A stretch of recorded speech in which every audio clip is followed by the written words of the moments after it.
আবার একটা নতুন রেসিপি দিয়ে তোমাদের মাঝে চলে এলাম। এটাতে শুকনো লঙ্কা দিলাম, তেল হচ্ছে, আর এটাকে আলু পেঁয়াজ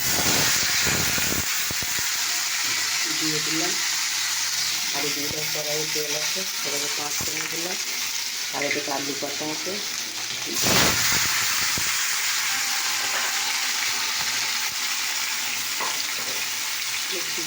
সেটাকে এখানে নুন দিয়ে দিলাম পরিমাণ মতো। এখানে ওটাকে নুন দিয়ে দিলাম পরিমাণ মতো, হলুদ দিয়ে দিলাম এখানে আমি হলুদ দিয়ে দিলাম। এবার নাড়াচাড়া করছি। তো যতক্ষণ থেকে নাড়াচাড়া হয়েছে,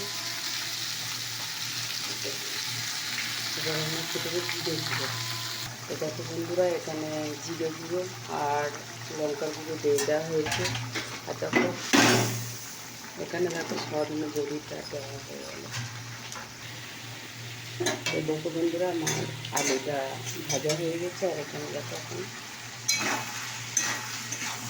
কষা হচ্ছে, হয়ে গেছে, এবার জল ঢেলে দিলাম। এবার সেদ্ধ হবে। তো দেখো বন্ধুরা আমার